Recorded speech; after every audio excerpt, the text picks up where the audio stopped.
Welcome back to Investing Talk podcast. We are focusing today on one of the most talked about companies in the AI commerce space. The big question we're tackling is Rezolve AI a good stock to buy right now? Today, we're digging into the sources surrounding Rezolve AI. This is a company that's shown, well, exceptional momentum in the generative AI retail sector. We've got a stack of analysis here covering the frankly stunning financials, their competitive advantages, and also, crucially, some very serious risks involved. Our mission today is really to cut through the excitement and give you the full informed picture. Before we jump in, if you enjoy this kind of analysis, please take a second to subscribe, like, and comment. It really helps us out.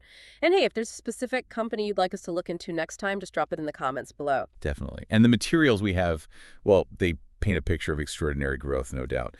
But they also present some specific financial complexities, things that are pretty rare, even for a high-flying tech company like this. We really need to look past the hype, get into the hard numbers, the underlying strategies to figure out if this, very bullish investment case actually holds water. Okay, let's unpack this then. The first thing that just leaps out is the sheer speed of their growth. I mean, a 426% year-over-year surge in revenue for the first half of 2025. That sounds like a rocket ship. But, the drill, sometimes these huge percentages start from a really tiny base. Can we put this H1 2025 growth into some kind of context? Yeah, that's exactly the right question to ask. Skepticism is healthy here. So that 426%, it definitely signals exceptional demand for their AI-driven retail solutions. No question. It also shows they're moving fast from, let's say, R&D scale to serious commercialization. Now, while the total revenue for the trailing 12 months, the TTM, is currently around $5.3 million, it's the acceleration that really matters here.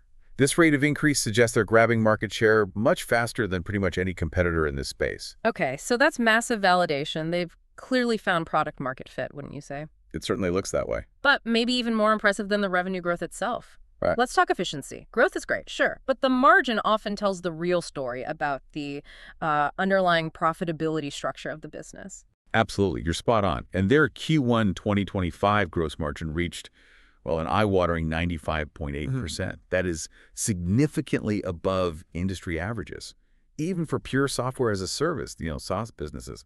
For an AI company specifically, getting gross margins near 96%, that's a critical metric. It basically means the cost of serving one more customer or processing another transaction, it's almost zero. This super high margin is the fundamental signal that their platform is incredibly efficient and crucially scalable. Right, so we've got this hyper growth combined with near perfect gross efficiency. What does that actually translate to for their bottom line, though? Because we know high growth companies often bleed money initially, right? Investing heavily in infrastructure, market capture.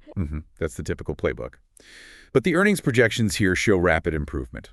It suggests that operational leverage is genuinely starting to kick in. The consensus estimates point to a loss of about D-less 20 cents per share for 2025. But that's projected to narrow significantly, down to just $0.06 per share for 2026. So that indicates an accelerating path towards profitability. It really lines up with the idea that the business model is inherently efficient once they hit scale. And the analysts are certainly bullish on that path forward, aren't they? The sources mention 7 analysts currently rating Rezolve AI as a strong buy. And they have a 12-month price target of $9.71. That represents, over 92% upside from where it is now? That's a serious vote of confidence, especially with those short-term losses still on the books. It is indeed. And it aligns with the positive price action we've seen, definitely. But the fundamental reasons for that confidence, they seem rooted not just in the numbers themselves, but in the company's proprietary tech and, maybe most importantly, the immense scale they've already achieved. Yeah, that 95.8% gross margin. That doesn't just happen by luck. It implies their underlying tech is maybe fundamentally different, structurally superior, perhaps. So exceptional growth is one thing, but can they sustain it? What is their competitive advantage, their moat in what's becoming a very crowded generative AI field? Well, Rezolve AI is really focused. They target generative AI and conversational intelligence platforms specifically for major retailers. This specialization gives them a unique and pretty valuable niche in what the sources are calling next-gen commerce. Their main offering, the Brain Suite, it integrates real-time predictive analytics to deliver these hyper-personalized shopping experiences.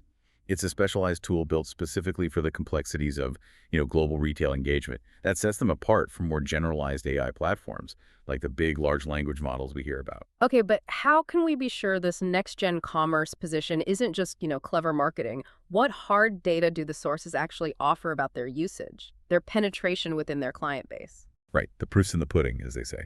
And the scale they've achieved in integration is pretty compelling. In just the first 8 months of 2025, they powered 1.6 billion search and browse sessions across their network. 1.6 billion. Wow. Yeah. And furthermore, their infrastructure processed an astonishing 13 billion API calls, reaching, get this, 53.9 million unique devices. That level of integration, that deep usage across their clients, that's the tangible moat. It signals they're deeply entrenched in that retail ecosystem. It would be incredibly expensive, maybe prohibitively so, for a competitor to try and replicate that. And if we connect that to the bigger picture, the market clearly recognizes this edge, this scale. Absolutely. The share price tells that story. It surged 309.8% in just 6 months. That dramatically outpaces the 79.1% growth seen in the sector average for industry peers over that same period. When you see that kind of alpha, that level of outperformance, it's a clear signal.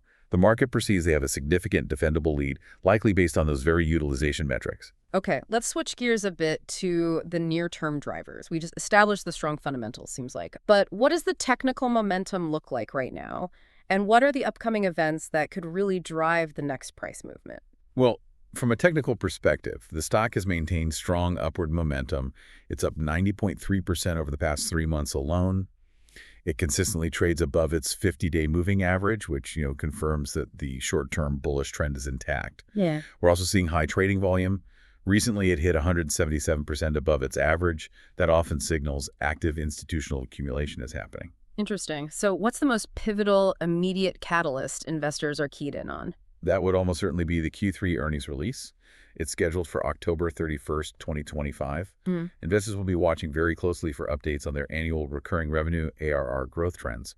ARR is really the lifeblood of any SaaS business, right? Right. And preliminary Q2 results already showed that ARR growth was surpassing 45% year over year.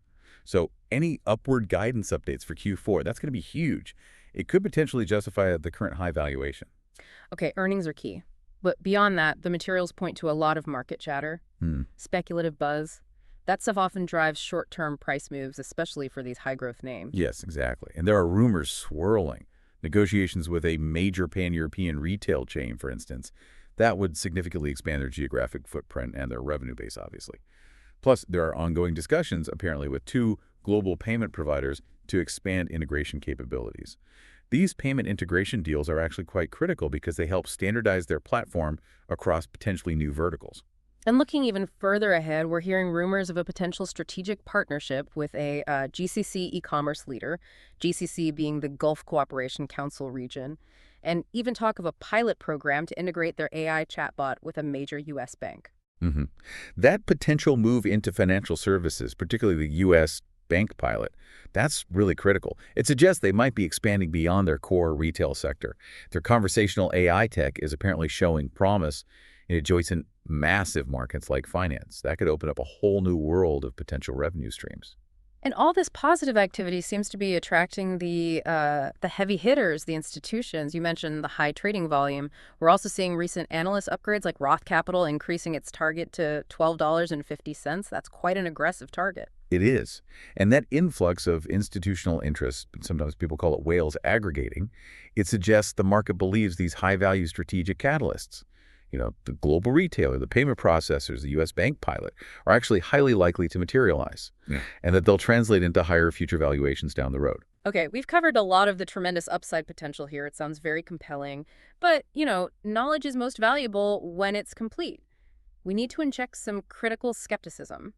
What are the key risks potential investors really need to consider before jumping in? This raises a very important point, and it definitely tempers the enthusiasm. While the growth is strong, yes, the net loss is significant. We're talking negative $217.53 million on a trailing 12 months basis, TTM. They absolutely need to rapidly reduce these losses to sustain investor appetite long term, especially if we see any kind of tightening in the broader macro environment. Analysts are banking on that margin and scale, translating it to profitability quickly. But, well, until that actually happens, cash burn is a serious risk. And this leads us directly to something quite unusual, a highly innovative, maybe potentially volatile financial strategy we have to talk about. Their $1 billion Bitcoin-backed treasury strategy, they reaffirmed it in July 2025. Is this purely speculative? Or maybe is it a necessary funding mechanism because that TTM net loss is so high? Well, the sources seem to suggest it's positioned as an aggressive form of capital efficiency, maybe non-dilutive financing. They're essentially using Bitcoin as a very aggressive form of treasury management. Betting, it seems, that rapid appreciation in Bitcoin will fund their massive R&D and scaling needs faster than traditional equity rounds or just holding low-interest cash. This strategy lets them potentially bypass traditional VC or public equity fundraising, which, could dilute existing shareholders. But wow, it introduces enormous risk. Huge risk, that Bitcoin exposure. I mean, high volatility in the digital asset market could directly smack the company's balance sheet and shareholder equity, couldn't it? If Bitcoin takes a sharp downturn, the underlying value supporting their multi-million-dollar operations could just be dramatically impaired. Exactly right. It makes the company's financial health partly dependent on external, highly volatile commodity markets. That's very unusual for a software company. And furthermore, despite the overall uptrend and the strong momentum we discussed, the stock has shown it's susceptible to market shifts. There was a recent correction of negative 25.8% in just the last month. The whole AI and retail tech space is incredibly dynamic. It requires constant innovation just to maintain that competitive moat we talked about. Yeah, the moment that that 95.8% gross margin starts to compress even slightly, that'll be the first major warning sign, won't it? A sign that competition is catching up, or maybe their pricing power is eroding. That volatility really shouldn't be ignored, especially when you couple it with such an aggressive treasury strategy. So let's try and sum this up. What does this all mean for you, the listener, considering an investment? The analysis sources we looked at give this an overall bullish rating of 9 out of 10. That's driven by the exceptional revenue growth and what appears to be a strong competitive edge in AI retail. Yeah, the investment horizon, it seems potentially attractive for both short-term buyers, thanks to those imminent catalysts like Q3 earnings and the partnership rumors, and also for long-term investors who are banking on that structural growth in AI adoption within commerce. The key differentiator really remains their proprietary tech, that brain suite, and crucially, their massive utilization scale that we detailed. So Rezolve AI is using highly sophisticated AI to transform commerce. That seems clear. But they're also using, frankly, highly sophisticated financial engineering with that Bitcoin treasury. It's a risk profile that's just hard to ignore. Right. And maybe our final provocative thought for you to consider today is this. In a world where holding cash is often seen as a drag on returns, will Rezolve AI's really bold decision to back its operations with a volatile asset like Bitcoin prove to be, a visionary move, something that other scaling tech firms might eventually adopt as a source of non-dilutive funding? Or is it actually a massive hidden liability, something that could derail their fundamental progress just when they need stability the most? That's definitely something to mull over as you look deeper into their balance sheet. Indeed. Thank you for joining us for this analysis today. We hope this exploration of the sources surrounding Rezolve AI has been helpful in making you a more well-informed investor. We'll be back soon with another stack of sources to dig into.